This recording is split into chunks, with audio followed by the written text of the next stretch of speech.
Hey, how's it going, y'all? That's not my real voice. My name is Liam. This is a series called Writer's Block where I'm sharing my process writing my first book. And I don't remember what the last video was about, but I have some updates.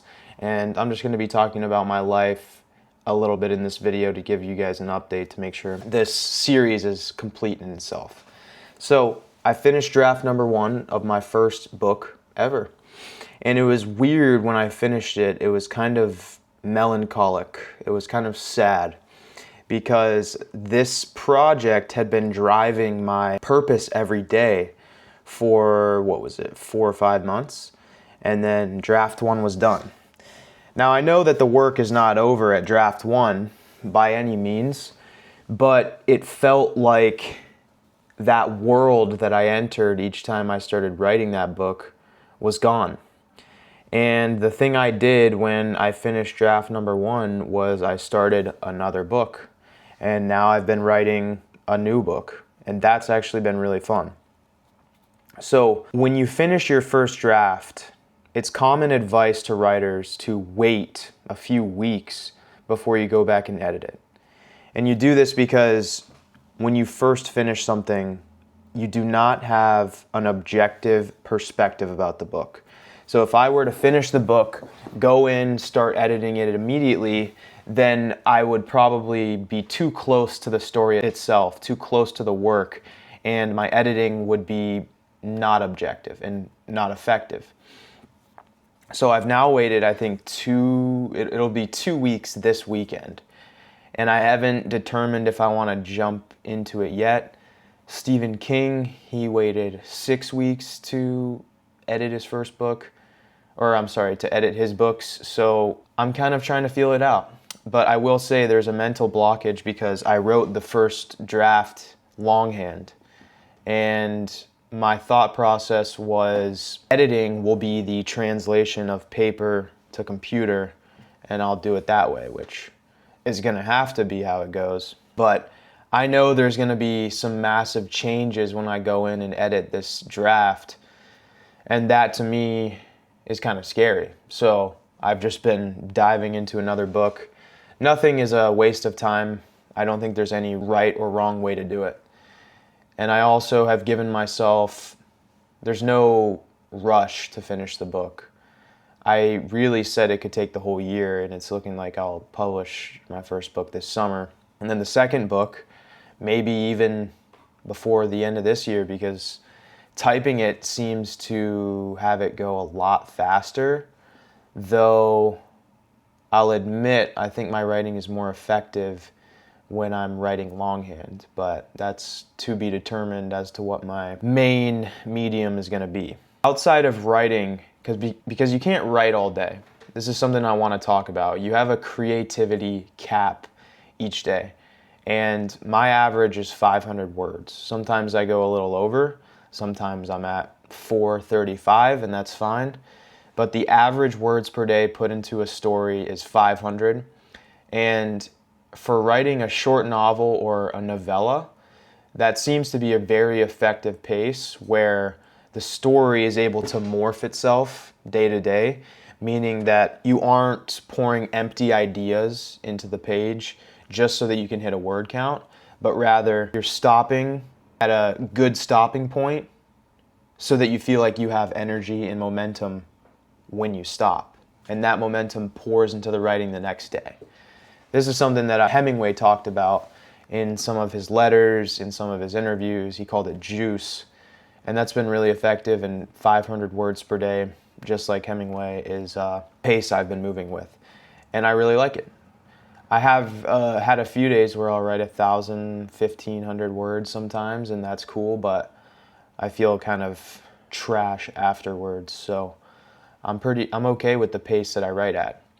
That being said, when I finish writing and finish schoolwork for the day and the things I need to do, I feel empty because it's the most fun part of my day is writing the book. It's the most purposeful thing I do.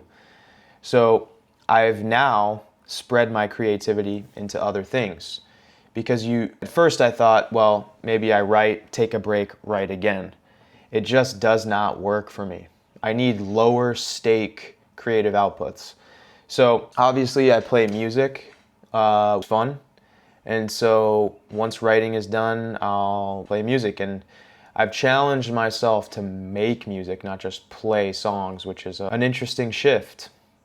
When you start an instrument, you think that it's all about playing songs. That's how you learn.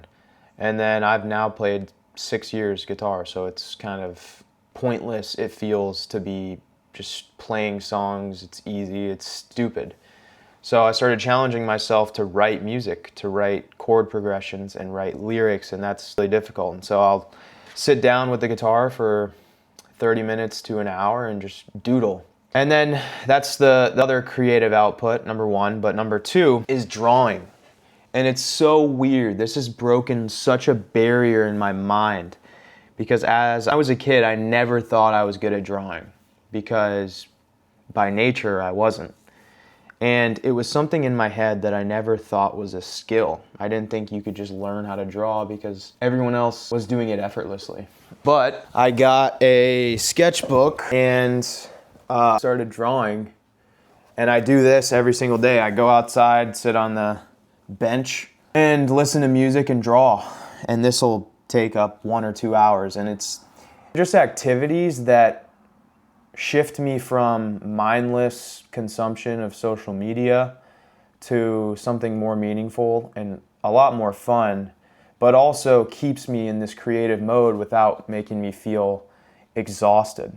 And I found it really fun to learn how to draw, because music is cool, but it's honestly way more difficult to write music than to draw. And so I'm able to put ideas or whatever onto paper, and it just another mode of expression.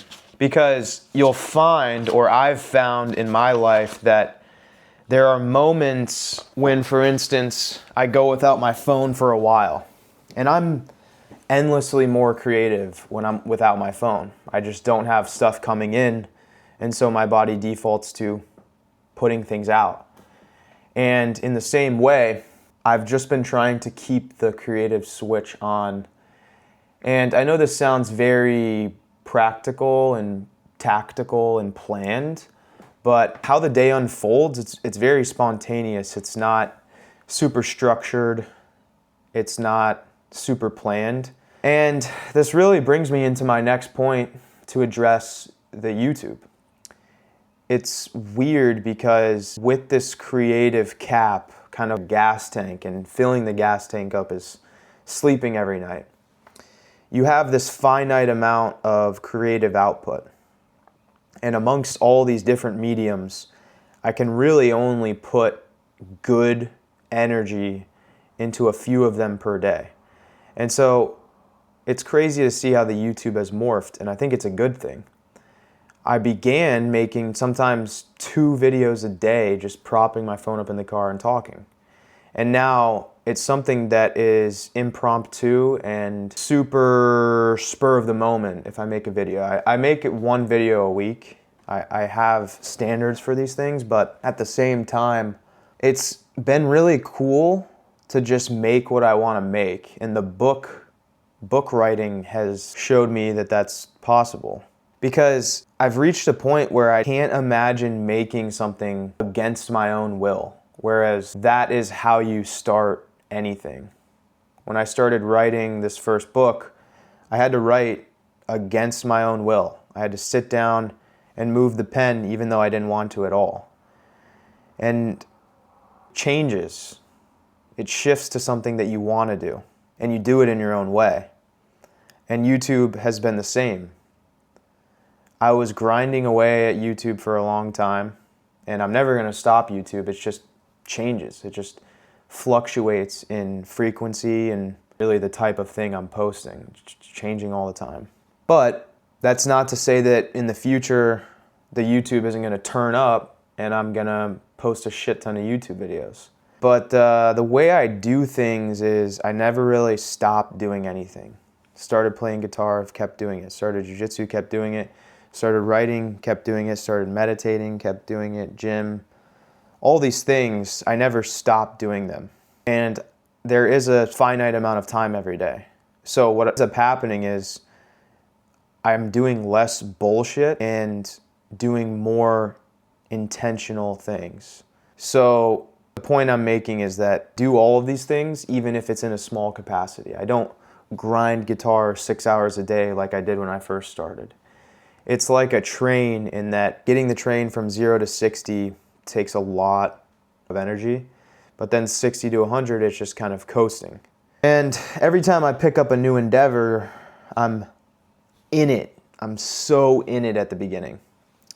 And then it becomes a part of me and it becomes less effortful to do it. And then I end up picking something else up, and then I start doing dumb stuff less, like using my phone. And it's gotten to a point where it feels like I can nearly spend my entire day doing meaningful things without having to try and turn off my brain. Whereas before, if I only had one hobby, which was going to the gym for a while, once that was over, then what? Then your life feels meaningless. So I'm trying to create meaning in all these different areas, and I would say I'm doing it successfully. Reading books. I gotta make a day in the life because, man, it would just be cool. But that's a video I don't want to make because it's so curated and so fake. But me sitting down and staring at the camera and talking for 15 minutes, kind of like The Martian, if you've ever seen the movie. The guy's stuck on Mars and he has a video journal. That's how I envision the YouTube. And I find that cool. I like when the videos are kind of shitty and it's not trying to be something that it's not, which I've done heavily in the past with the YouTube as I've experimented to try and see what works. So I hope this was a nice update.